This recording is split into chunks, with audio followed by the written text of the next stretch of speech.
Hey guys, it's Paul from Ashen. It is New Comic Book Day for the week of January 24th. Yes! And we're going to get started right now. Hey guys, Tim from Capes and Scowls in the comic book store, 30 North Main Street, Glassboro, New Jersey, and I'm going to tell you about the trades that came out today. We've got Amazing Spider-Man, Volume 7, still called Worldwide. Aren't they all called Worldwide? I feel like they're all called Worldwide. Hey, if you like Spider-Man, we got Exo Manowar, Volume 3. This has been coming out fairly quick, I feel. We've got the Immortal Iron Fists. This was Kerry Andrews. He's pretty sweet. First time in print. Whoa! Actually put that on there. We've got The Punisher, Volume 3. That's the end of the last series. That was Becky Cloonan. We have X-Men Gold. Paul loves X-Men Gold. We've got Green Arrow, The Archer's Quest. I've read some of this. It's really great because it's Brad Meltzer and everything he writes is awesome. We've got Lobo by Keith Giffen and Alan Grant. This is the old original Lobo stuff. It's pretty raw and pretty awesome. I'm waiting for the part where I knock over the camera throwing all these. And then we've got Predator Hunters. I don't actually know which one this is. I'm assuming it's the more recent one. Judging by the art, it looks more recent. It doesn't look like it's from 1992. That fell. We've got Aquaman, Volume 4. Maybe good. It's Steven Sajak art. Steven Sajak's awesome. We've got Hellblazer, The Gift, Volume 18 of the original series. This has been really coming out constantly. Like, they got to be near the end of this series in trade. Maybe it goes up to 20, I don't know. We've got Almost Silent by Jason. If you're into indie comics, you know Jason and you love him. That was close. And then we've got... It's like that was an expensive one. That was, yeah. We've got Only the End of the World Again by Neil Gaiman and P. Craig Russell. Why they always work together. I don't know anything about this. Neil Gaiman's okay. I like P. Craig Russell. It looks like it's a werewolf underwater or something. I have no idea. All right, first up we have X-Men Blue, Annual Number 1. It was okay. Tim would hate it. Yep. But it was, I guess it was kind of decent. It was okay. Don't make excuses for the X-Men. I'm out of love for the X-Men Blue. Nothing against Colin Bunn. He doesn't do a bad job. I just don't care about the characters. This is an annual, so I was assuming a one-off story, but it's actually going to continue into the regular series. Young Cyclops is talking to his old dad, which I don't understand how, like, regular Corsair is fine with, like, his real son being dead and his kind of son, alternate reality son being he's talking to him as if like it's his real dad. I don't get that. It doesn't make sense to me.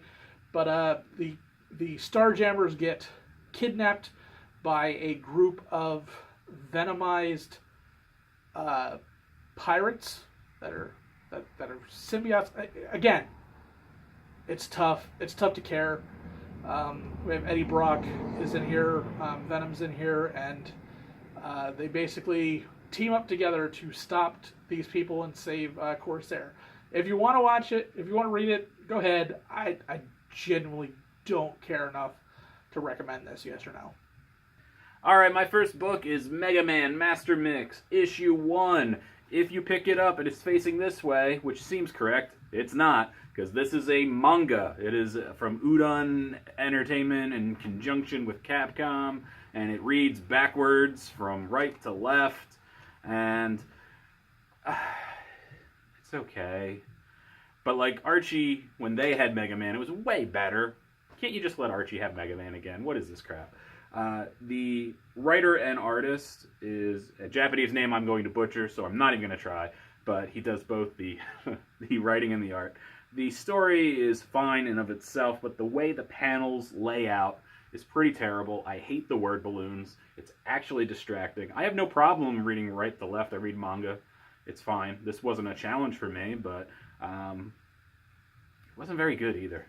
It wasn't very good. Try a little harder, will you? Or just give it to Archie. They try hard. This sucks. This sucks. All right, next up we have Dissonance, issue number 1. And I'm seeing the same problem in most new Image titles that I'm noticing a lot. Image, Image writers, you have to assume that people are just picking up your book and not having read the preview guide or anything like that to have any idea what's going on. You need to be able to fill them in on everything is what is going on, and this book doesn't. Kinda.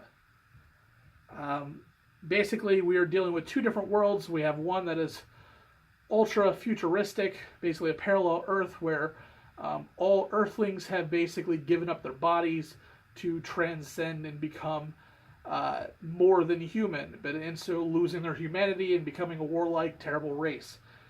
And the only way to fix that is to travel to a parallel Earth, or our Earth, and mind meld with the populace, and basically trade their corporeal bodies for the intelligence that's coming from the Phantasmen, as they're called. It's an interesting story, but like I said, there's so much to set up to this story that I'm assuming is set up in preview guides, and you have to assume that people don't read it. I don't read the previews very often. I probably should as a reviewer, but I don't. And you have to assume that your customers don't either. It was a decent book. The art was great. You're basically picking up a Illuminati-esque conspiracy with this group of people that are half-sinkers and full-sinkers, because when they meld with the body, sometimes they do well, that's a half-sink, and sometimes they are perfectly synced together, and that's a full sync. And you have a group of these people that literally control everything and are setting loose a conspiratorial plot to basically keep the world compliant. And like I said, it doesn't make a lot of sense. I'm assuming there's more in the next issues. This has happened with Extinction. This has happened with Horizons. This has happened with a lot of different Image books as of late. You just don't know what's going on in that first issue. Some of those books become amazing, like Seven to Eternity. But they just don't seem to give you enough in that first issue. So I'm going to hold off on judgment of this one, unless you've read it, unless you've read the previews and you like where it's going to go for it. But if you're just giving us a flyer, you might want to wait until the second issue or pick up the first trade in a couple months to see where this is going to go, because I just don't know. All right, guys, my next book is Hal Jordan and the Green Lantern Corps, number 37. Why did you randomly pick up Hal Jordan and the Green Lantern Corps? Because he's fighting Zod. I want to see that. And that's brilliant. And basically what you have is Jon Stewart all moody in the beginning. He's like, I don't want to be a Green Lantern, blah, blah, blah. And then Kyle Rayner shows up, and Guy Gardner was there, and Hal Jordan and Kyle and Hal, they go to this planet. They're like, stuff's weird at this planet, as they always do. And they find Zod is there, and Zod's like, you guys are pathetic. And he whoops everyone's butt. This is pretty fun, actually. Maybe it'll be a good story, maybe not, but if you want to see the Green Lanterns get beat up a little bit, this one. Alright, guys, and my pick of the week is Avengers No Surrender Part 3, which is Avengers issue number 677. This is the 16-week mega series that's going through. It's united all the Avengers titles onto one story, at least until they switch them all around again.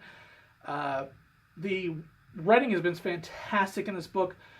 If you've read or if you've watched my review of issue number 2 on Capes and Scowls channel, I highly suggest you do.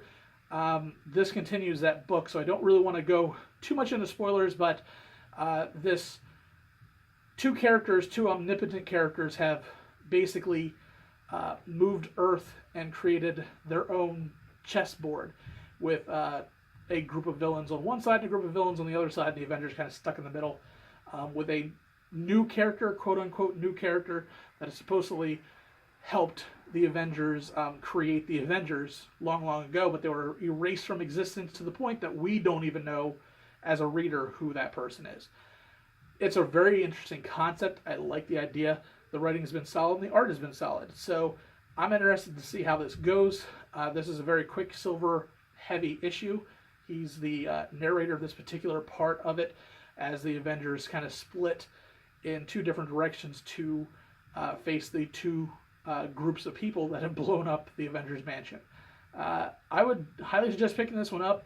It's going to be tough to get into if you haven't started it yet because parts 1 and 2 have sold out, but they will be going back into second printing the first week of February. So if you haven't tried it yet, that's probably going to be where your jumping on point is. If you have been doing it, you'll probably agree that it's a good book. So pick it up. All right, pick of the week time. We have Doomsday Clock, issue number 3, the cliffhanger of issue number 2. Spoiler alert if you haven't read it yet. Was the very last panel. The comedian was back, and we're like, "Wah? How could that possibly be?" Well, they explain to you basically how that can be. You have a fight between the comedian and Ozymandias. You find Rorschach finds Bruce Wayne, so there's a little bit of character development there.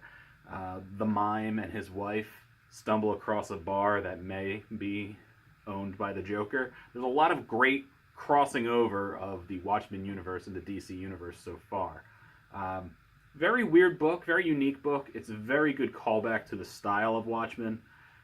There's a lot of cool things that happen in this book I don't want to spoil for you, but read it. If you're enjoying the series, it's getting better and better and better. And all those things where you're like, what is going on, will be explained. It's Jeff Johns. Don't complain. It's going to be great. All right, guys, that is it. That's it. We're done. Get out of here.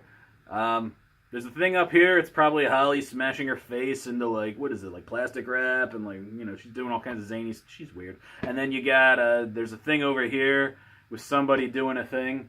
And if you want to watch last week's video, it's not up here. It's actually down here.